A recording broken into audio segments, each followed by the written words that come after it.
बिस्मिल्लाहिर्रहमानिर्रहीम। बहुत बहुत शुक्रिया। एक अपडेट आपके सामने रखना है। बेटी बीच में तंग कर सकती है, तो इसलिए मैंने इसको अपने पास रख लिया है। दुआ भी करते रहे और सुनते भी रहे। जम्मू कश्मीर में जो पंचायती राज एक्ट है उसमें तरमीम कर दी गई है, और ये मरकजी हुकूमत की तरफ से आपको याद होगा कि जो दीगर पसमानदा तबकात हैं, ओबीसीज हैं, अदर बैकवर्ड क्लासेस जिनको आप कहते हैं, पिछले दिनों जो मरकजी सरकार की तरफ से बिल लाया गया और उसके बाद जो ड्राफ्ट था वो सारी चीजें सामने लाई गई, पढ़कर सुनाया मरकजी वज़ीर दाखिला ने,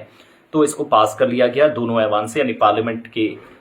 लोकसभा सेशन से भी और राज्यसभा सेशन से भी, और ये इस पर सिग्नेचर सदर हिंद के हो चुके हैं। अब जम्मू कश्मीर के अंदर जो ओबीसीज हैं वो भी रिजर्वेशन में शामिल कर लिए गए हैं। जो मुकम्मल तौर पर मुल्क की बाकी रियासतों और यूटीज के साथ फवाइद हासिल होते थे या मिलते थे, वो बराबर यहां पर भी मिलेंगे। जम्मू कश्मीर इंतजामिया की तरफ से कदम उठाया गया जब मरकजी सरकार ने कानून पास किया, बनाया, और ओबीसीज के लिए रिजर्वेशन को शामिल करने के लिए यूनियन टेरिटरी के जो पंचायती राज एक्ट है उसमें अमेंडमेंट हुई है, संशोधन हुआ है, तरमीम कर दी गई है। और सरकारी बयान के मुताबिक लेफ्टिनेंट गवर्नर मनोज सिन्हा की क़यादत में इंतजामी काउंसिल की जो मीटिंग होती है उसमें भी तजवीज़ करदा जम्मू कश्मीर पंचायती राज एक्ट में तरमीम का मकसद असल में क्या है कि पंचायती राज इदारे या जो PRIs, पंचायत राज इंस्टीट्यूशंस कहते हैं, इनके कामकाज में एक तो शफाफियत,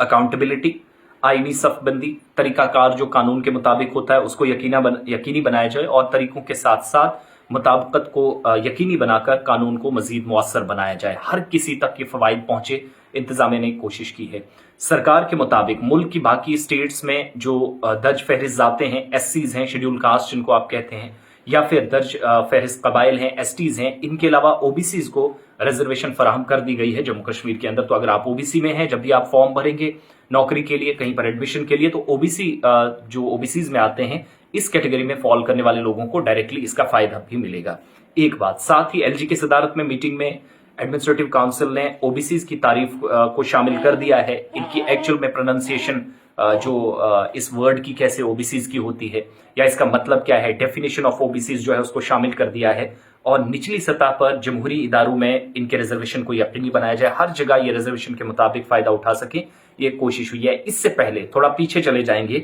तो जम्मू कश्मीर में पंचायती राज तरमीमी बिल 2023 का मसवदा जो है मरकजी वज़ीर दाखिला को पेश किया गया था, यानी जो ड्राफ्ट तैयार किया गया था, और वज़ारत दाखिला के मुशाहिदात का जायजा लिया गया, और नजरसानी शुदा बिल जो है, यानी इस पर दोबारा नजर डाली गई, रिव्यू हुआ,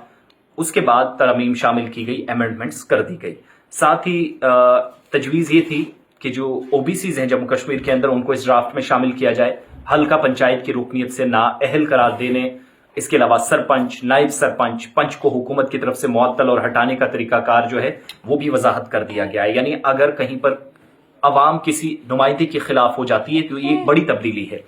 अगर किसी को नाअहल करार देना हो, सरपंच हो, नायब सरपंच हो, पंच हो, जिसको वार्ड मेंबर्स भी कहते हैं, इनमें इनको अगर सस्पेंड करना हो, मुअत्तल करना हो, रुकनीत खत्म करनी हो, अगर 5 साल का टेन्योर है तो 2 साल बाद कोई शिकायतें आ गई, अवाम ने अदम एतमाद का इजहार किया, तो उसके बाद क्या होगा कि रियासती इलेक्शन कमीशन की बरतरफी और सर्विस की शराइत की अमल को भी वजाहत इसमें कर दिया गया है। तो वो इख्तियारात जो हैं हुकूमत ने अपनी जगह मजीद काम कर दिए हैं। तो अपने लेवल पर हुकूमत ने कुछ चीजें अपने पास जरूर रखी हैं, लेकिन ओबीसीज को शामिल करने का मतलब है कि यकीनी तौर पर तमाम ओबीसीज में फॉल करने वाले लोगों को जम्मू कश्मीर के अंदर भी रिजर्वेशन मिल गई है, अनाउंसमेंट कर दी गई है। और अगर कहीं कोई कमी बाकी थी तो अमेंडमेंट्स या जो संशोधन था, तरमीम थी, जम्मू कश्मीर सरकार ने इस बिल के जरिए वो इसमें शामिल कर दी है।